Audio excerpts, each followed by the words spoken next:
You are helpful to all and many. Thank you. This is a distinct honor and pleasure to be sitting next to you and drawing you in some conversations.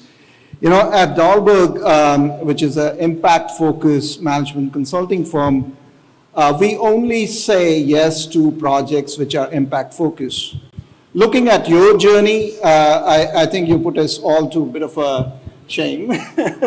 You single-handedly have done much more work for kids, for rehabilitation, global causes from WHO to others. I think you are not just a hero in the films, but you are a hero in real life. So again, a distinct pleasure to be sitting with you and drawing you views into certain issues.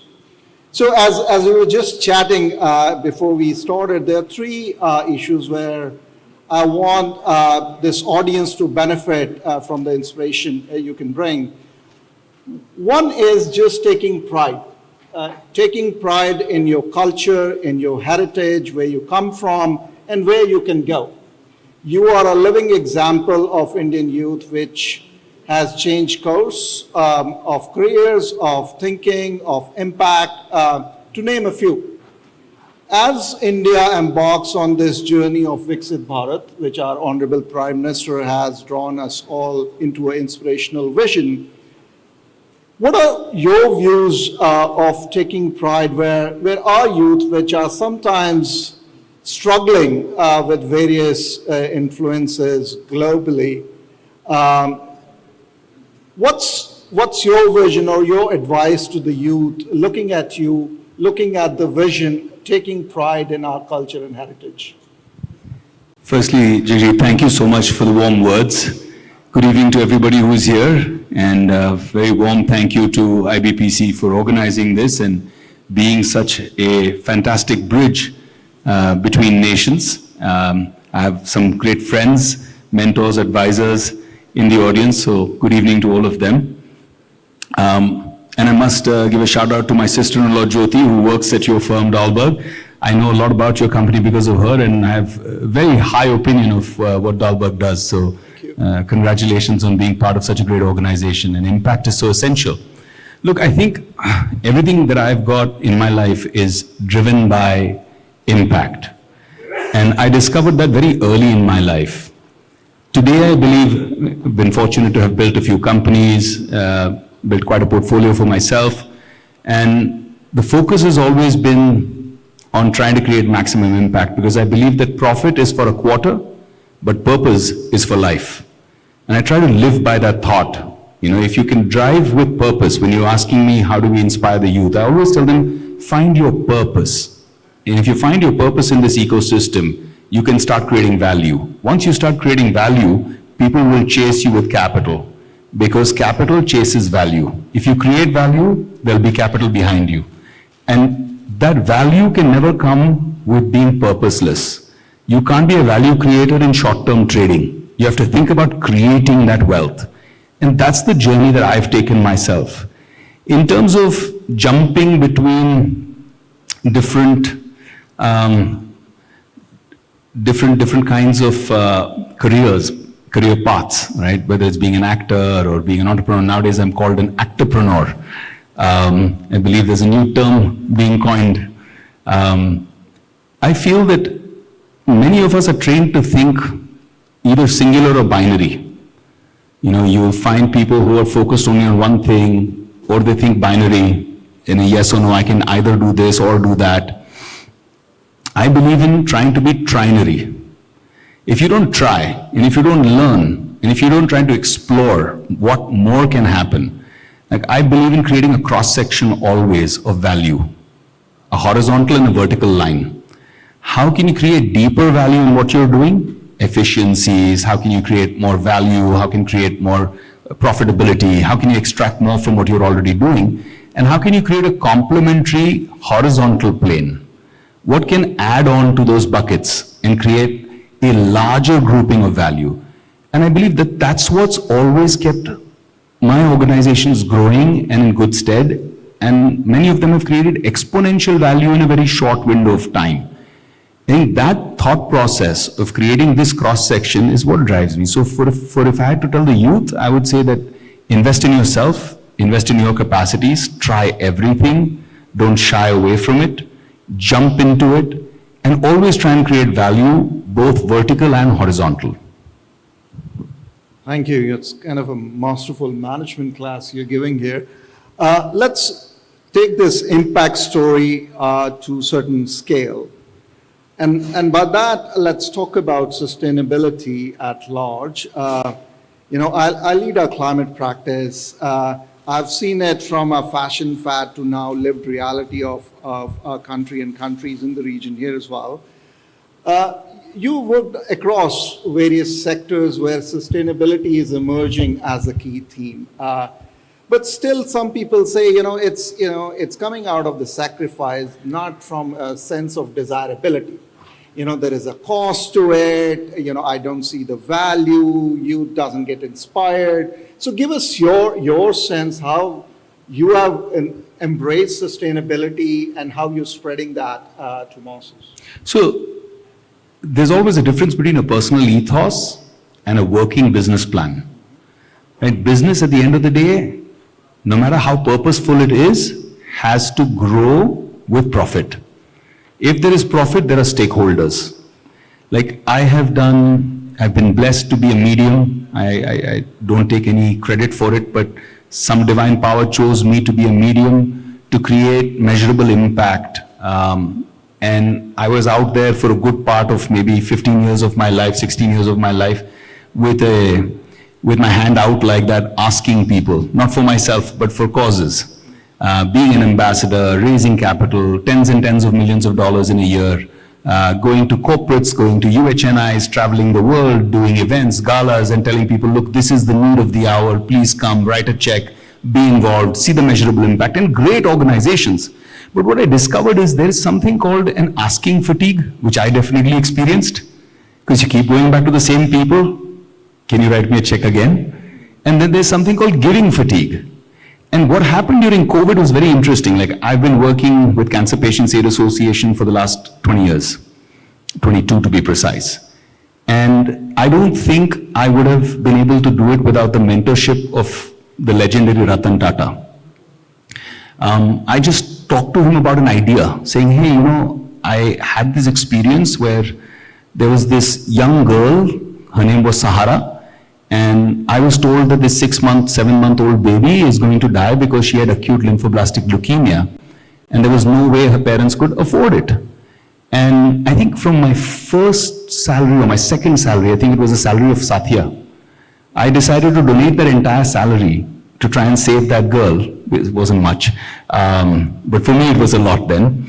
But when I donated that salary, we saved that girl, and it was an exceptionally rewarding experience for me to watch her grow. In fact, till I moved to Dubai, I used to celebrate my birthday and her birthday together. So I watched her grow into a young, beautiful lady. She's doing so well in her life. It was very rewarding. And when I expressed that to Mr. Tata, he told me, he said, I'm really inspired. Why don't you scale this? And why don't we partner with you as Tata Memorial Hospital?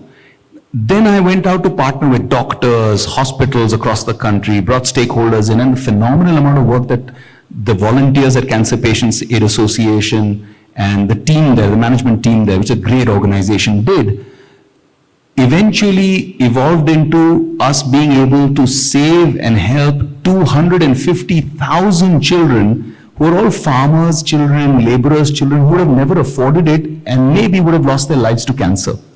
That was an extremely rewarding experience, but very difficult to scale, coming back to asking fatigue and giving fatigue. So I felt that what needs to be done, the need of the hour, is how do you create social impact for profit?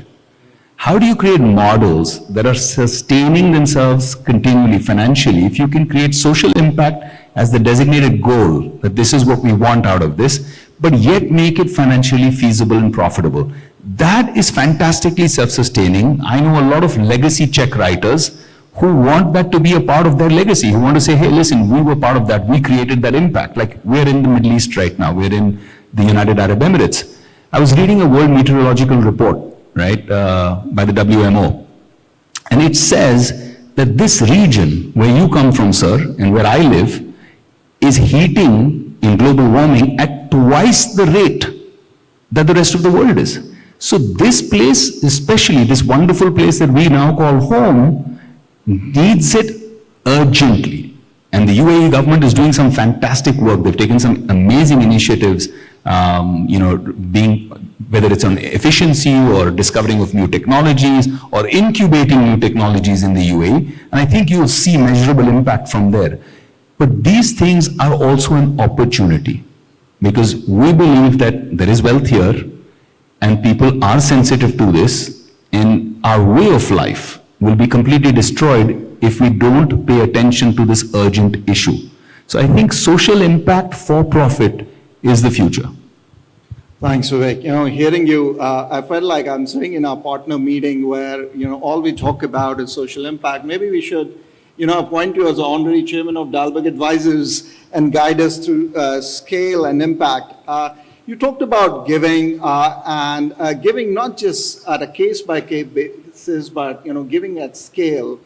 Now in India, we have the traditional philanthropists from Tatas to Birlas and others, but now we have new generation unicorns. We have, digital philanthropists who have made billions of dollars in the digital success of India.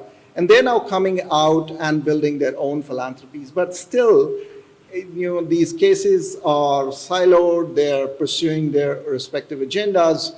As you're suggesting, I think we need to figure out a way of bringing the leading philanthropists, the new generation philanthropists of India together and make it, I would say, a business-ready case rather than just a charity.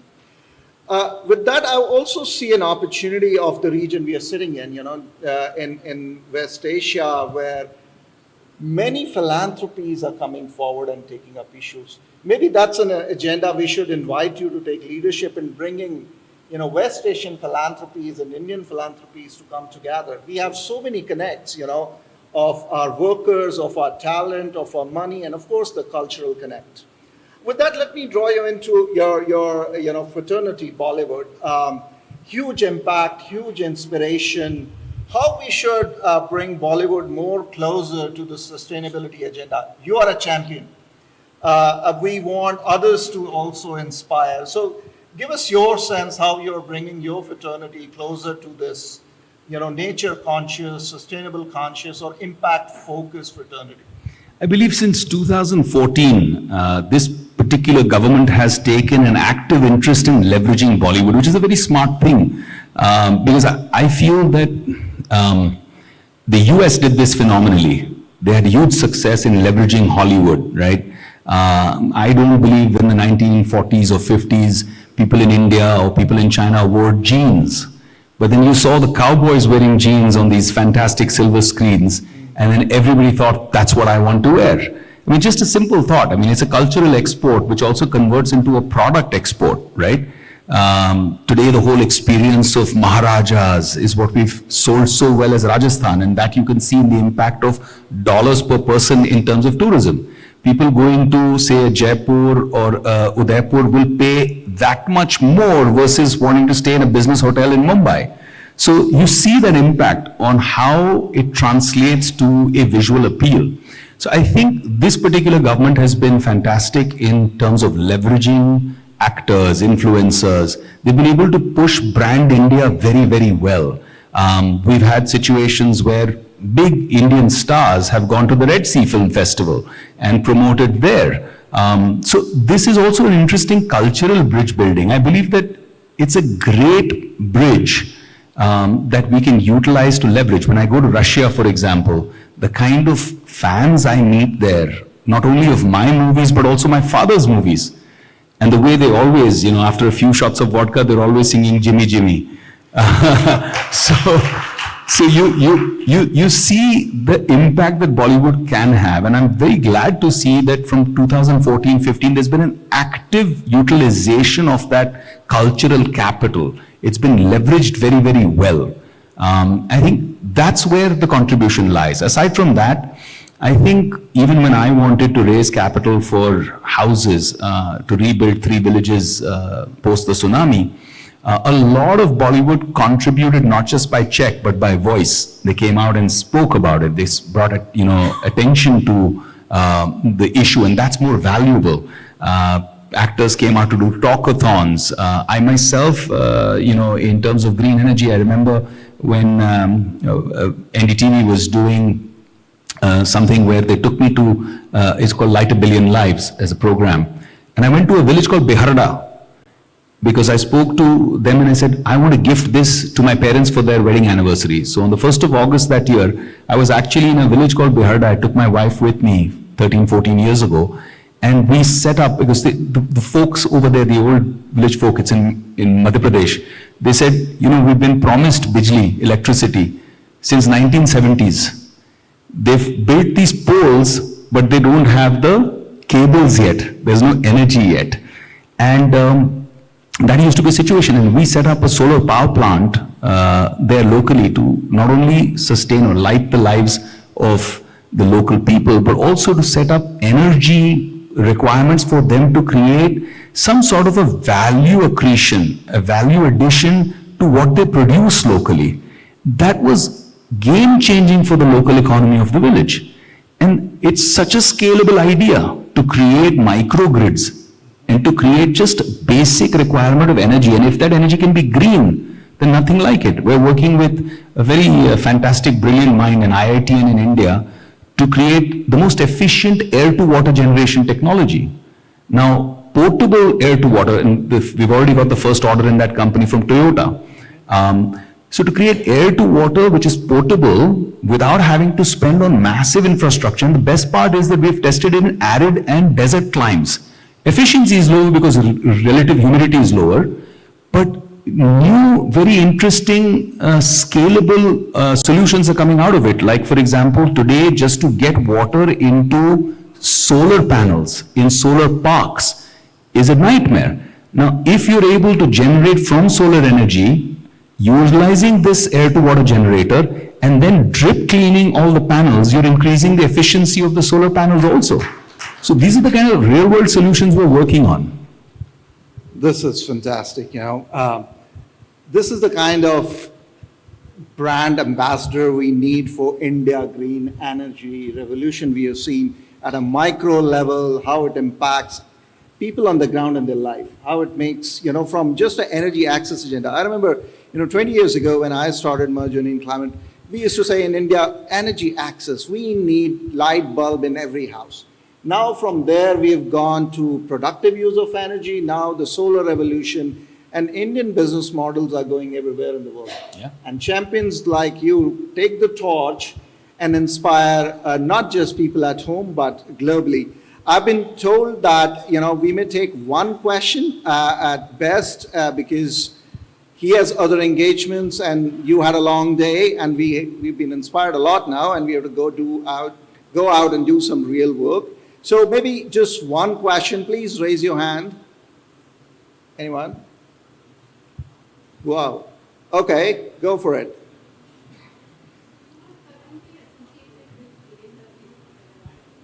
Please take the mic.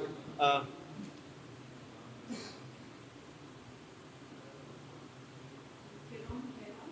think it's off.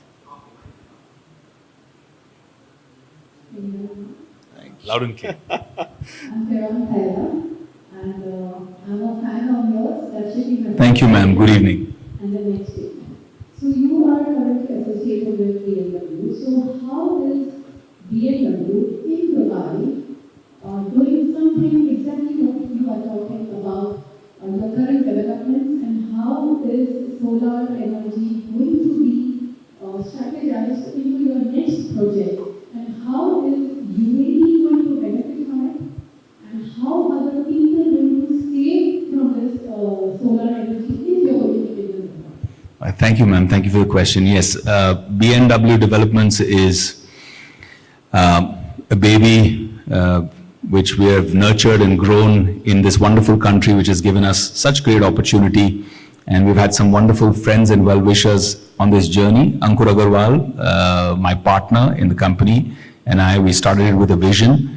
And today, God's kind, we're doing 32 projects between Ras Al Khaimah and Dubai and expanding into Abu Dhabi. Thank you. And hopefully Saudi next year, sir. We just did a deal with the Masa Group, Dr. Sulaiman Habib's group. We just did a deal with them for UAE, a subsidiary of Masa called MAN. So we're constantly innovating, ma'am. To answer your question, B&W focuses on all kinds of new ideas for sustainable solutions, including smart technology in our buildings that will eventually lead to, even if they're residential or hotels, we're doing a bunch of projects with Taj, IHCL, and we're doing quite a few projects with other hospitality brands too. So the energy consumption, we're working on smart conscious buildings. So a system which is AI driven, which actually calculates the movement of the sun, the month, the degree of heat, and then plans our HVAC, or centralized cooling, based on that. So for example, if the sun's on the east side and the west side doesn't need the same amount of cooling, right now systems are just generating according to time, and they're cooling the whole building the same way that doesn't require. So one side is still hotter and the other side is cooler. And when the sun finishes its cycle, it's the opposite, it's the reverse. So now imagine a smart system that could cool or move the energy towards what part needs cooling and leave the next towards equilibrium. So a certain degree of temperature comfortable for everybody utilizing it, but also massively in energy saving because there's no loss in that. Then there's air to water generators, because we want to bring a green element to every single building that we have, but greenery requires water. Plants won't thrive without water. So we're bringing these air to water generators in for adding that element. What would help is to be able to tokenize the blue credits, green credits that we could generate from scale in buildings like this. My brother here is doing phenomenal real estate development at Gulf Islamic Investments and doing logistics parks. Now, if he could add a green element which could be instantly monetized or tokenized, there's an incentivization. Today, still, the tokenization or the free trading of carbon credits or blue credits or sustainability credits, these are still a challenge. Now, those would further incentivize people like us, because at the end of the day, we raise capital from funds. We raise capital from investors who tell us, why is your cost so much higher? Will they reward us with a couple of percentage points lesser in terms of their expected IRR for sustainability? No. So this is something that we have to figure out. How can we bring a difference at the bottom line? And if we can create an operational expenditure saving in the bottom line, we can justify why we are doing this, and in the long term there's recovery. So it's a challenge, but it needs a little bit of crusades and a little bit of technology. And with AI coming in, with quantum coming in, I feel that technology will leap exponentially in the next decade. So we will be able to make these dreams, these visions into a reality. Nice. Thanks, Vivek. This applause has to be a little louder, guys. Come on. Thank you so much. I know you're all tired. You've had a long day. Thank you very much. I'll give you a standing ovation. Thank you, Jagjeet. Thank you, Vivek. Thank you.